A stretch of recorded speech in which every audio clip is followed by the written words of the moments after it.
इसमें कोई दो राय नहीं है। अगर समान हक देने की बात हो रही है, अगर सबको बराबर का अधिकार देने की बात हो रही है, तो क्या इस पर आपत्ति होनी चाहिए या नहीं होनी चाहिए? आपका विचार इसको लेकर क्या है?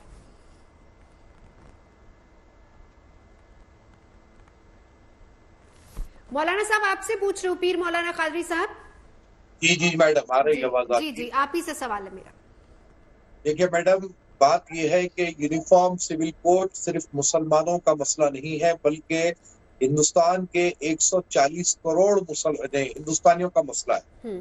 अब रहा सवाल कि अभी हमारे अश्विनी जी बता रहे थे कि ऐसा होगा वैसा होगा, इसमें ये चीज आएगी, सबको समान हक मिलेंगे। तो फिर यही संविधान ने हमें जो है अपने धर्म की आजादी भी दी है। और उन्होंने एक चश्मे की बात की कि अगर आप अपने संविधान को फला जगह का चश्मा लगा करके देखेंगे, तो फिर इनको भी चाहिए कि जो है किसी एक विशेष धर्म का चश्मा लगाकर ना देखें, सबको एक समान देखें। देखिए मैडम, हमारे लिए अपना संविधान सर्वोपरि है। हमारे संविधान ने हमें जो कहा है हम उस पर करते हैं, उस पर सख्ती के साथ हम अमल पैरा करते हैं। हम अपने संविधान की खिलाफ वर्जी कभी नहीं करेंगे। हमारे मुल्क के कानून, हमारे मुल्क के संविधान को हम हर वक्त माने और आइंदा भी मानते रहेंगे। लेकिन इसी संविधान ने हमें अपने धर्म पर जीने की और हमारे धर्म के प्रैक्टिसेस की हमें खुली तौर पर इजाजत दी है। और ये जो मेरा धर्म है इस्लाम, तो ये मेरे अपनी व्यक्तिगत के लिए है, सारे देश के लिए नहीं है। ये बात तो क्लियर है। इस्लाम की जो प्रैक्टिसेस है वो एक मुसलमान के लिए, और वो संविधान ने हमें इजाजत दी है। अब अगर आप टोटली हमारे अपने धार्मिक मामलों में अगर मुदाखलत करेंगे तो यकीनी बात है सर, लेकिन सवाल देखिए यहाँ पर यही है ना, पूरा हक है।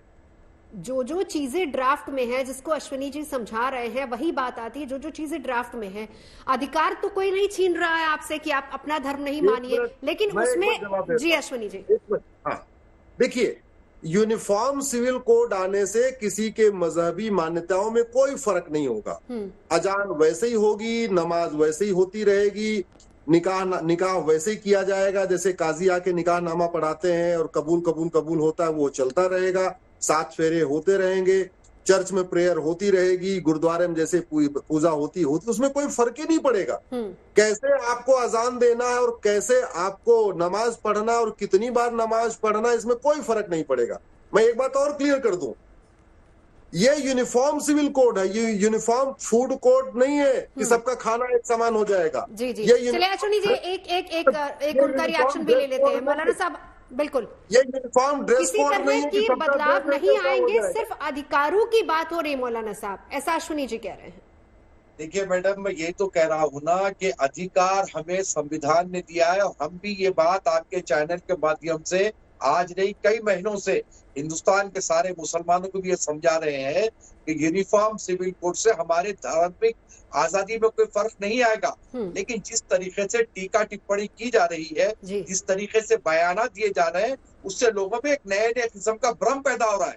इसीलिए हम कह रहे हैं कि आप कोई भी कानून बनाने से पहले मुस्लिम धर्म गुरुओं हो या जैसे कि कमेटी जब बनती है तो सारों के राय मशवरे के साथ आप एक कोई हालांकि अश्विनी जी सही बात है कि देखिए जो विरोध में स्वर है वो ये भी कह रहे हैं कि ठीक है, अगर आप पटल पर रख देते हैं, कल अगर इसको पटल पर रख दिया जाएगा तो उसके बाद कम से कम समय दिया जाए, विचार विमर्श कर लिया जाए, उस पर चर्चा हो जाए, तो इसमें भी कोई गलत नहीं है अश्विनी जी?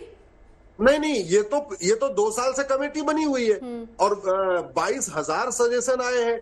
अब ये दोबारा अब तो पास होने का टाइम आ गया ना, जिसको जो कहना तो सब कह चुके हैं। 22,000 सुझाव आ गए हैं। एक बात और मैं क्लियर कर दूं, ये यूनिफॉर्म ड्रेस कोड नहीं है कि सबका ड्रेस एक जैसा हो जाएगा। ये यूनिफॉर्म फूड कोड भी नहीं है कि सबका भोजन एक जैसा हो जाएगा। ये यूनिफॉर्म कस्टम कोड भी नहीं है कि सबका कस्टम एक जैसा हो जाएगा। ये यूनिफॉर्म कल्चर कोड भी नहीं कि सबका कल्चर एक जैसा हो जाएगा।